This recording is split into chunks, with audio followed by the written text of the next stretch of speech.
So hey friends, welcome to this week's video. I'm out on the field testing these Porta Pros, and I know I did some initial reactions on these, but I want to get a full review.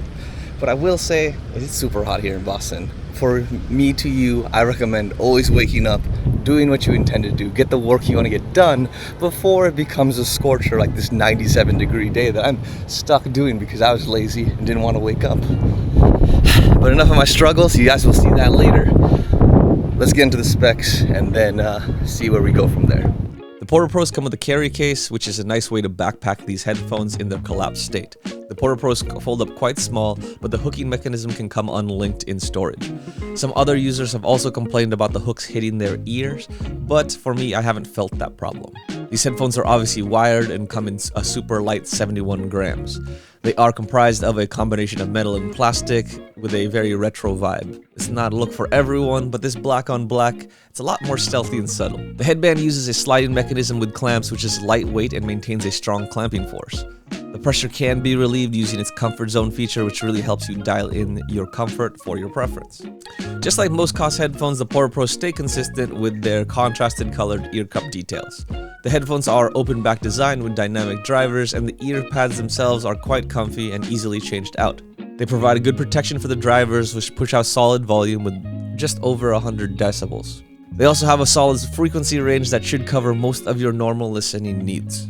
Lastly, the termination is a gold-plated 3.5mm jack with a 4-foot cable. The impedance is around 60 ohms, which is not the lowest power need out there, but definitely easy enough to drive these straight out of your phone. In terms of available options, you have the standard model, the Mass Drop Collaboration, and the Special Edition. The Mass Drop version is the same price as the standard, but comes in a blue colorway with beefier cables and microphone and playback controls. While with the Special Edition, it comes at a heftier price and tacks on bolder coloring options. It also has a hardshell case for transport. There is no special cabling, but it does have the microphone and playback controls there for you. The Special Edition definitely has a striking look to it, but it's definitely not for everyone's vibe. So, start your rant about them. There's actually nothing I like about this, period. The aesthetic is not great in any way, shape, or form. I do not like the color. It is hard for me to adjust these when it's actually on my head. First of all, why are there two different colors? Left and right. What? No, but why do you need blue and red? It could be some like other form where you can put R and L like other people. Oh wait, there's already L and R on. Plus, it doesn't sound great at all when you put it on. Like we compared them to the other colors. How is a special edition if it's going to sound worse than every other standard version that you have? I don't understand. I don't get it. So for the purposes of the review, we are going to be focusing on the regular standard model just because they sounded the best of the three to us. However, I know that some of you guys want to have that conferencing ability and have a microphone and playback control, so here's how that microphone sounds for each of the other versions. This is how the Mass Drop version sounds. It has a single-sided microphone that helps with projecting voice a little bit better, and you know, if you sing on TikTok or use that for TikTok, this will give you guys a little bit better vocal performance. However, the mic up setup here is a little bit different than the Special Editions, so soak in how this quality sounds here and we'll move over to the Special Editions. On the Special Editions, the wire setup is a little bit different here for the microphone. It is in the middle where the connector is, and it's pretty low down on chest. It doesn't actually affect the actual sound performance and quality of the mic. They sound very similar. The thing that you will notice is that moving around with it, you'll pick up a lot more noise because it is so low and not elevated on one side like it is with the Mass Drops. So that's the only small difference that I've seen with usage between these two. But again, we're focusing on the OGs because those just sound better to our ears. So no mics here, but if you do want a conferencing, I'd probably suggest getting the Mass Drops just because, you know, a little bit less interference while moving around and talking.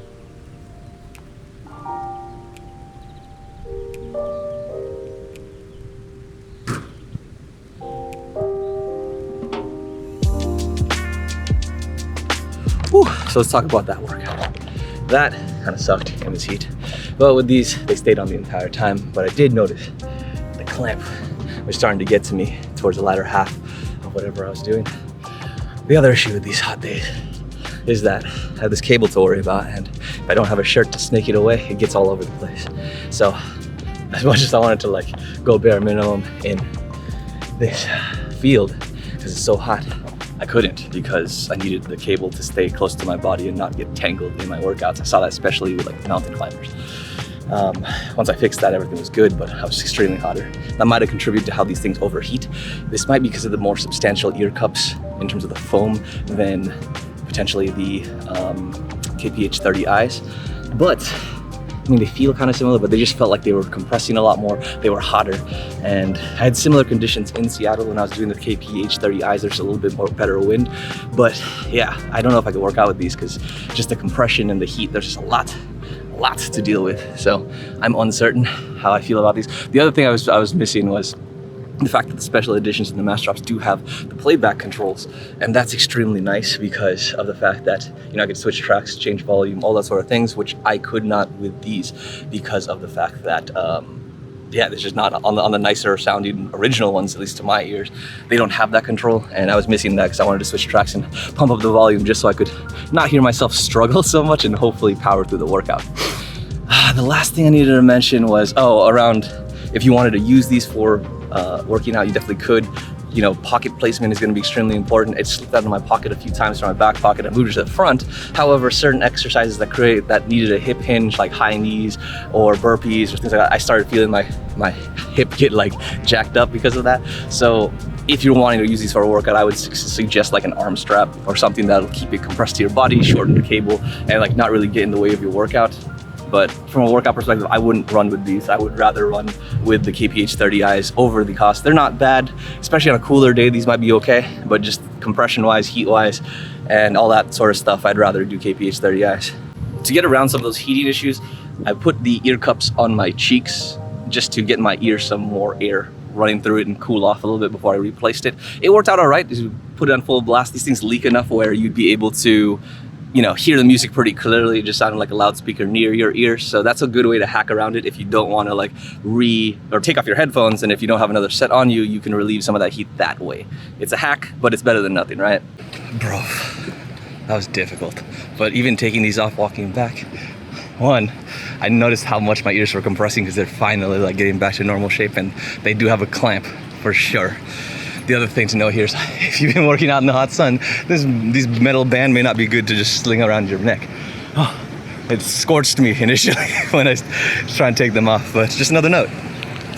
All right, so I gotta get ready for this prohibition party, but I gotta pick up whiskey. So I figure I take these guys out on my one wheel because I'm a little bit behind on time, but at least we can see how much this isolates and see if I can remember how to use this because it's been a while. Yeah, we good. We dope. I can definitely hear the wheel completely. So obviously isolation is not great with these guys. It gets better at 50%, but I can still hear myself talk clearly, so I don't know.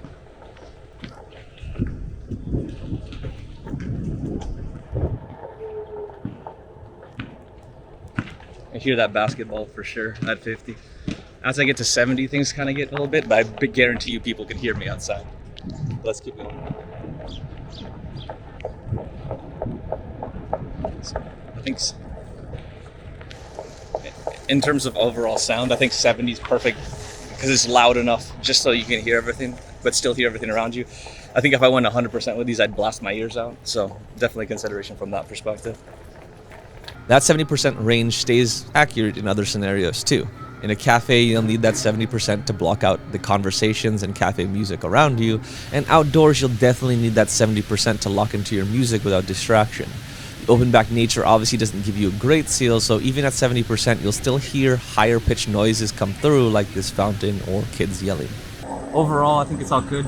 I could technically leave these on and talk to somebody in the liquor store or whoever on the couch. So if you just turn down the volume a little bit, you don't have to worry about transparency mode. So obviously that's great.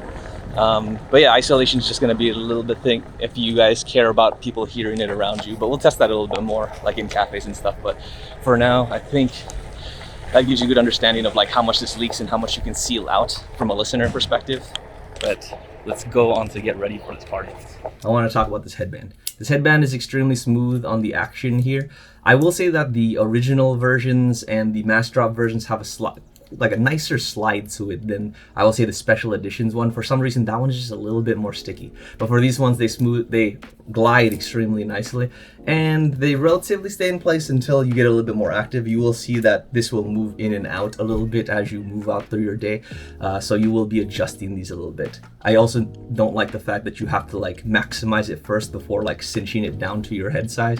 It's just a little bit extra effort there, as well as the fact is if you're moving this on your head, you know, you might get a hair or two stuck in there. For me, my hair's really kempt right now, so it wasn't a big problem. But if, you know, I was working out or my hair's all over the place, or if I had like curlier hair or kinkier hair, it might get caught in that little headband there. There's just like enough space for a single hair. So you might find yourself snagging if you find yourself adjusting this a lot. In terms of the overall on head, it's actually really nice. It's very low profile. The aesthetic is obviously to be determined if you guys like that, but especially in this all black, it's not as obvious, and it's very, very low profile. People didn't bat an eye at it, but for like the special edition ones, when I had the orange pads and the beige going on, people were like, what is that RoboCop looking thing? But these ones are low profile. I will just say that you have to see if this will work for you from a clamp perspective. Most people probably will like it. It does have a stronger clamp than the KPH-30Is, but you know, I think the wider headers, that's where you're gonna have some issues. Even for me, yeah, I find my head to be on the larger side, and these over time feel like they're compressing more. I do appreciate the KPH-30Is a little bit better from a long-term comfort perspective, but these are, you know, they're workable. And you know, if I'm not moving around a lot, it's probably gonna be fine. But if I'm doing a marathon listening session, I might start noticing these a lot more. They do have the benefit of that, you know, that adjustment, so you can go firm or soft. I'm usually on the softer side, just so I have that give. But some of you smaller people will like that more firm grip on there. But for me, I'm on the wide. And again, for me, even if I'm not maxing out this headphone, I do feel that compression a little bit more than I have on the KPH-30i. So that's a consideration on a fit perspective. But another thing, because it's so low profile, you can technically put a hat over it. Depending on how your hats are, you have a snapback or you have a more looser fitting fitted, it works. But I gotta get to this party, get this whiskey to my friend, so all the barmaids that don't count. All right, something I noticed walking around is that this isn't the greatest headphone to just hang on your neck when you just want to not listen to stuff. Like, I was in the post office doing packages and Poshmark and all that stuff. Took my headphones off and I'm like, this is choking me. This is like an actual choker. So if you like, you know, taking them off and just hanging around your neck just casually, this is probably not the headphone for you unless you maybe expand it to the max, but still, not the most comfortable guy. So as we talk about how this thing sounds, it's really, really good for electronic music. It's really good for dance music. It's just on the warmer side, so those bass tones come in very, very nice. The biggest things that we will see, that's the difference here, is that this will punch a lot better than the KPH-30Is. In terms of the overall sound signature, though, it's really going to depend on what you guys listen to. So from our perspective, we listened to this for an hour on stream, and I'll let the audience listen in because I had a binaural microphone with us, and I bought a bunch of pairs because, again, these are so cheap. And we listened together. The biggest thing that we kind of gleaned from it is that female vocalists do not shine through as well as they do with the KPH-30Is. They just get swallowed a bit by the low end, and that's the reason why I kept joking that these headphones are a little bit sexist. For males, it didn't matter how light or powerful the singer was or how their tone was in terms of pitch. They just came through very, very nicely. But for female vocalists, unless they were very strong, like a Hayley Williams or an Amy Winehouse, they just didn't have that same sparkle and punch that I felt with the KPH-30Is. And that's might just because that's a little bit more neutral. And a little bit more mid-focused, while these ones are definitely more on the low-end focus. So it's definitely a warmer sound signature that will bring those basses out, but it might not help separate or put forth those mids and trebles as much. So that's something to be cognizant of. Obviously, I can't show you guys sound samples that will accurately represent that, so definitely look at that stream video that I have above. That has, like, you know, I got copyright on that video, so you can listen to actual tracks. For now, I'm just going to put some copyright-free music so you guys can stay locked in the video and just get a general sense of the sound signature. But if you want something a little bit more detailed, definitely check out that stream. Let's cut to the music.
So for the Porta Pros, the recommendation is pick them up. They're 20 bucks. They're gonna be easy for you to trial, return them if you don't like them, but they're gonna punch a lot higher than the price tag would suggest.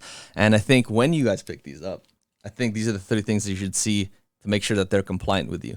In terms of fit, definitely check if the clamp is good for you, if the weight is good for you, and if the adjustment is good for you. For me, they are a little bit strong on the clamp, and I have a wider head, and that's the reason why these just seem to suck into my ears a little bit more. But they do have more comfortable ear pads than the KPH30Is, just the clamp is a little bit strong. I will say people really like the temples and the fact that it has some considerations for your eyeglasses. So, you know, if you like those things and those things are important for you, definitely check to make sure that works for you. Obviously, these guys like roll up pretty nicely, so they're good for travel too. So make sure that works for you. The next thing that I will say is that the sound signature. Obviously, we've talked about how it's warmer. It's a little bit more male vocalist centric. It's not going to emphasize the highs and mids as much as the KPH30Is, but it will give you a lot more punch.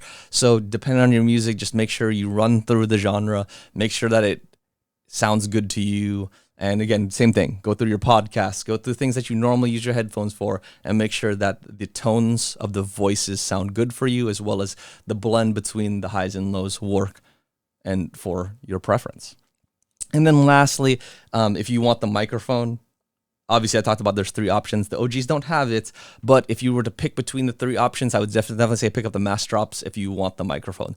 The special editions, I think you should only get if you really like that colorway and you want to swap out the ear pads for something funky. However, in terms of cabling and termination, like even on the termination for the OGs, it's better than what I saw on the special edition. The cabling on the mass drop is better than both of those. And the placement of the microphone of the mass drop is better than the special edition. So to me, there's no point in spending 50 to 60 bucks on the special edition. Yeah, you get a hard case and all that, but overall, the actual product itself is better from the OGs and the mass drop. So it's really just going to come between those 2 for me, and if you want a microphone or not. OGs are doing plenty fine, and I like how versatile the colorway is because of the fact it's just black on black. But yeah, definitely pick them up. Tell me what you guys think of them in the comments. I don't think there's going to be much risk because it's so cheap. I definitely think you should also pick up the KPH30Is as well as the KSC 75s. That's what I'm planning to do in my next review. Again, we did one for the Porta Pros. We've done the KPH30Is. I'm gonna do a review on how these sound with the modification, but I still need to pick up the KSC 75s to kind of round off this Koss Trifecta and understand which headphones I like the best as well as talk about what each headphone sort of accentuates and who it's for. So again, cheap enough for you to pick them all up and figure out which one's the best for you. We will definitely get to that shortly. Anyway, thank you guys so much for sticking with this video. We're going to do a little bit more on this Koss series, and I still have some other series with headphones that I have to get through. But yeah, it's been great to hear your guys' comments and also see your engagement. It's definitely been coming up in the last month or so, where just a lot more view time month over month, a lot more views month over month. So thank you for helping me grow this channel, just because it's just been a lot more apparent and I'm getting a lot more comments pop up on my phone, so it's cool to keep up with you guys. Again, hopefully I can get more of you on stream so I can get to know you guys a little bit better and talk to you more live. But otherwise, if you like this video, please consider liking, subscribing, commenting, doing all things that you normally do on a video that you like and love, and I will see you shortly. As always, I appreciate you. Peace.